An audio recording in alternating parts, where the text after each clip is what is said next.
So in the previous video, we stopped at the stage where we said you have to leverage the cost-based optimizer, and that's the more scalable approach for how you get the best performance out of the system.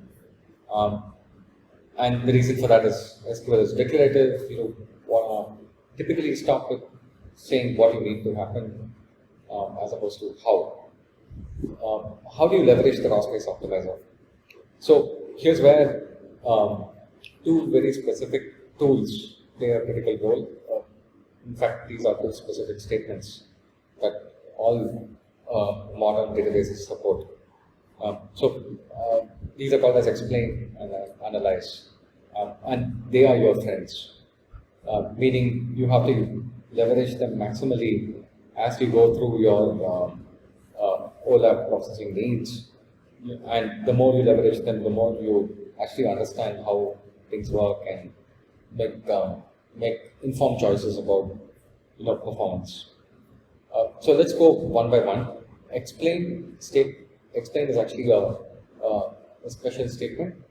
So you could attach the word explain to any select query, and it will display the plan that the SQL engine has thought about for that specific select statement. And you could add modifiers to the explain keyword by saying extended and so on, and that will make it look more deep within its optimization modules, and then come back with a physical plan, which is actually going to be much more closely associated with what is actually going to execute for that particular select statement if you have executed the select statement at that particular point in time. So why is this useful? Firstly, it reveals like a wealth of information about the workings of the optimizer. Notice that the optimizer is not just cost-based, right? It's also rules-based. Remember the predicate pushdown we spoke about, where we push down the where clause of column C? That's actually a rule. It doesn't need data for it. It doesn't need to understand cost to do those kinds of predicate pushdowns. That's just a very standard rule-driven optimization that the optimizer uses. Obviously, in some cases, the rules by themselves are not sufficient. Like for instance, deciding which type of join to use, right? Depends on table A being small, table B being small, etc. And what a small means, small is exactly the notion of cost. So that cost-based is also part of the optimizer. So it's a twin optimizer model. And the inner workings of the twin optimizer model are actually quite sophisticated, right? So to be able to get an intuitive sense of performance of your big data job, you probably will need to spend a lot of time with explain on your workloads, right, one by one, and that gives you the cues that you need. The other reason why it's useful is you actually get a very crude sense of the performance, and that will give you the clues about bottlenecks that exist. The bottleneck could be the way given in your select statement. It could be because you're choosing outer joins as opposed to equi-joins, and equi-joins will get the job done equally effectively, and outer joins are way more expensive. Or you are creating like a distinct set, then also like a multi-set is sufficient. So the distinct operation creates a lot of performance overheads. So those kinds of patterns could emerge, and you would know that by looking at the explain statement. So let's start to take a look at what the syntax looks like. And for this, I'm just going to use the Spark documentation itself directly. So let me switch over here. So with explain, you could additionally add like one of these keywords, like for instance, cost and code gen, extended, formatted. Like each of them has their own variants, but the most common thing that you might end up using is extended and cost, because extended takes you all the way through the various levels of planning until the final plan, and cost will give you the bubble up of the cost, right, through the tree, through the relational algebra tree. So let's take an example. I have this specific select statement here. The select statement says select k sum of v from some kind of a table. The table itself is defined as an alias table T, which has columns K and V, What does a table T comprise of? It comprises of just two records, right? 1, 2 and 1, 3. Then the select statement itself is doing a group by on the key k and then summing it up. So yeah, this is like a hypothetical example. So effectively, what it's going to print as output in this case is 1, 5, right? But yeah, nevertheless, it's useful to understand what happens behind the scenes. So the physical plan that operates here is first it goes through a local table scan. It doesn't know it's actually just constants, right? The logical at the level of the logical plan and at the level of the physical plan without cost involved, it's actually going to just treat whatever syntactically is available with it, right? Without paying attention to the actual costs. So here it's a local table scan. It thinks it's a local table. It's actually just like a bunch of values in memory. That doesn't matter. On top of the local table, it does a hash aggregate. Why is that? Because the group by on key is operating on a column k, and by default, the number of distinct values of k is small enough to fit in memory. And why does it think that? That's just a parameter, a configuration parameter as part of Spark SQL execution, which is basically what is the default size of the keys that you aggregate on, that you assume. So again, these are assumptions, so you can play with it. Yeah, so it assumes that the keys are small, rather the number of unique keys are small enough to fit in memory. So it chooses a hash aggregate way of doing this hash.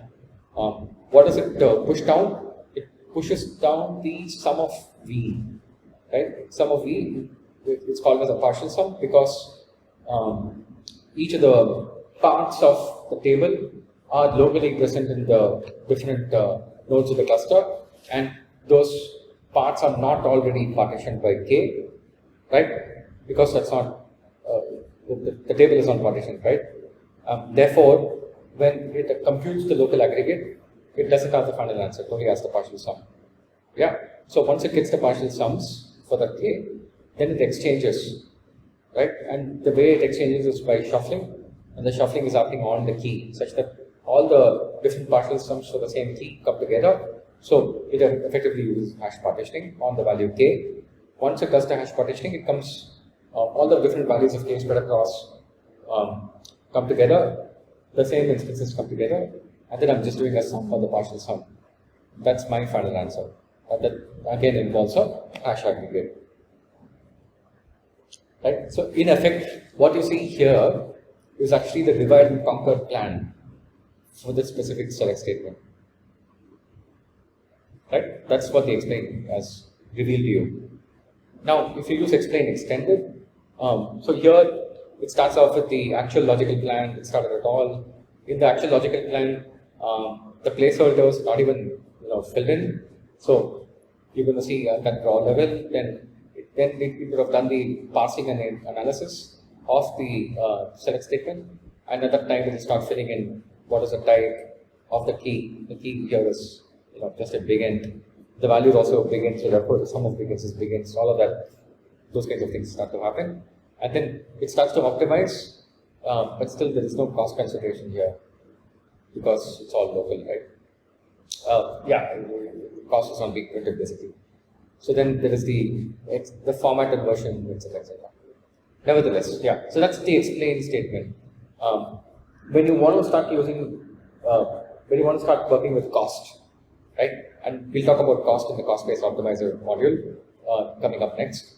When you start to talk about cost, then each of the different steps that you see in the relational tree. By the way, this is actually the relational tree also, right? This is the physical relational tree that actually gets executed. Yeah. So when you start to work with cost, then you can turn on the cost mode as part of the configuration. Then at the point, if you come back and execute and explain statement like this, you start to see cost variables also attached to it. And that makes it really, really powerful to understand where is the cost actually going. Okay, so that's explain. Let's look at its counterpart, which is the analyze. So for the explain to work, for the cost to work, right?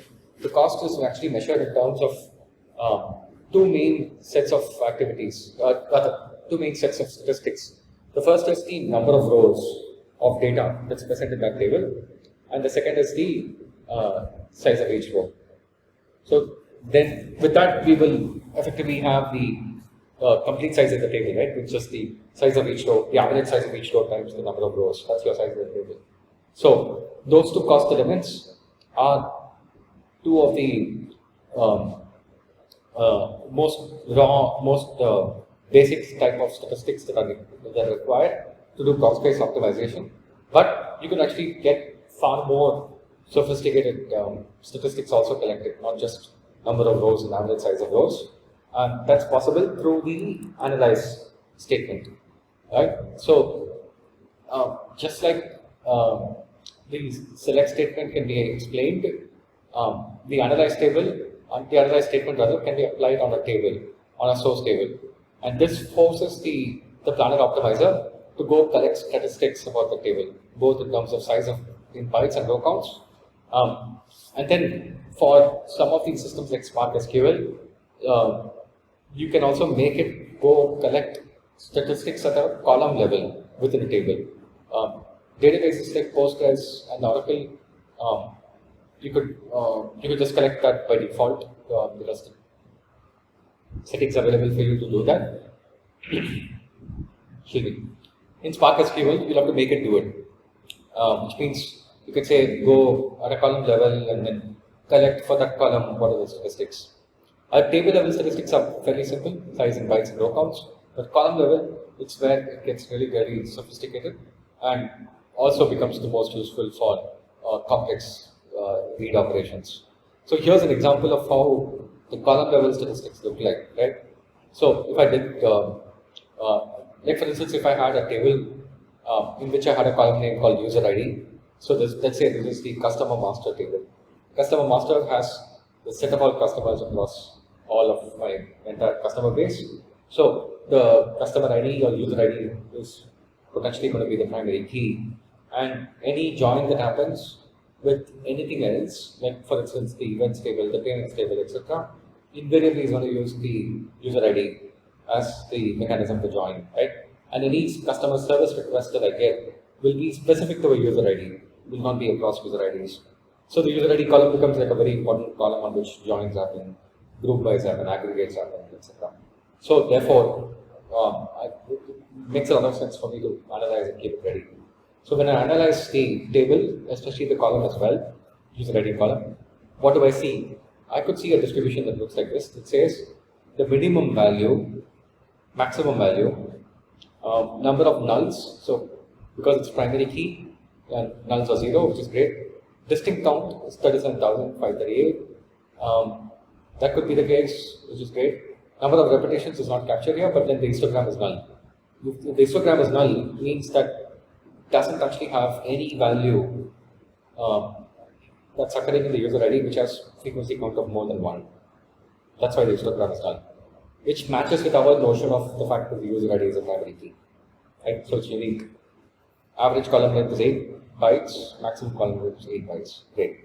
So this is very, very useful, right? Because now I can start to understand a few things from it. For instance, let's say I'm doing a join of this table on user ID, and there's another table that's also on user ID, but that's the payments table. The payments table is massive, right? What kind of join do I use physically? Notice the number of distinct keys. Number of distinct keys is basically number of distinct values of user ID, and that's 37,000. That's extremely small, easily fits in memory. In fact, the number of bytes that this kind of a hash table would occupy on the keys would be 37,000, the distinct count times the average column length, right? So that's 37,000 times 8. Which is still, megabytes. Whereas most modern machines have gigabytes. So I can easily construct a hash table which is keyed on user ID, and I could use a hash join family of joins. Whether I use broadcast hash join or not, that depends on the size of payments table.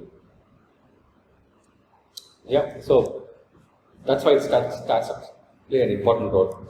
Okay, let's come back here. Let's look at what the analyze table syntax looks like. By the way, both these are available as part of the Spark SQL programming guide. So come into programming guides on the Spark page, get into SQL data frames. Excuse me. Come here, Spark SQL guide, SQL reference, SQL syntax, auxiliary statements. So that's where it is. Alright, so analyze table. I get the name of the table and then say compute statistics. Then I could say for all columns optionally, or I could say for a specific set of columns, or I don't specify anything at all, in which case it just computes for the table alone. Right? By default, whenever these statistics are computed, the stats themselves are stored as part of the meta store. So remember we spoke about the meta store where the metadata of that table is actually stored by Spark. It uses the Hive meta store concept. Likewise, the same meta store is actually where the analysis results, the statistics are stored. So it's actually easily available very quick time from the master lookup itself. It doesn't have to query the data again in order to do cost-based optimization if the analysis has happened successfully. Alright, so let's say for instance I have a table teachers just has 2 rows that I insert Tom and Jerry. Students has 2 more rows, Mark and John. The students table is actually partitioned by student ID. So now when I analyze the table students and just compute statistics, what I start to get is basically very simple statistics about the table. So I can view the statistics that's been collected by using the describe statement or desc in short. Desc extended students gives me individually what is the statistics that I've collected. So I said I've collected 864 bytes as the size of the data. That's just the size of both of these rows with some overheads attached to it.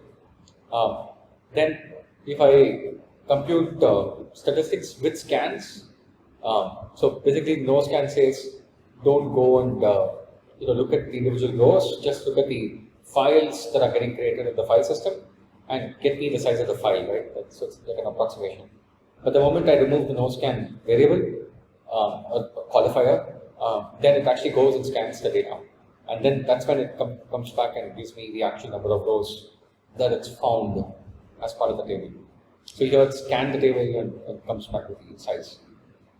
Now if I restrict it to a specific partition, remember we had actually partitioned it by student ID, and student ID is actually just 2 number in this case.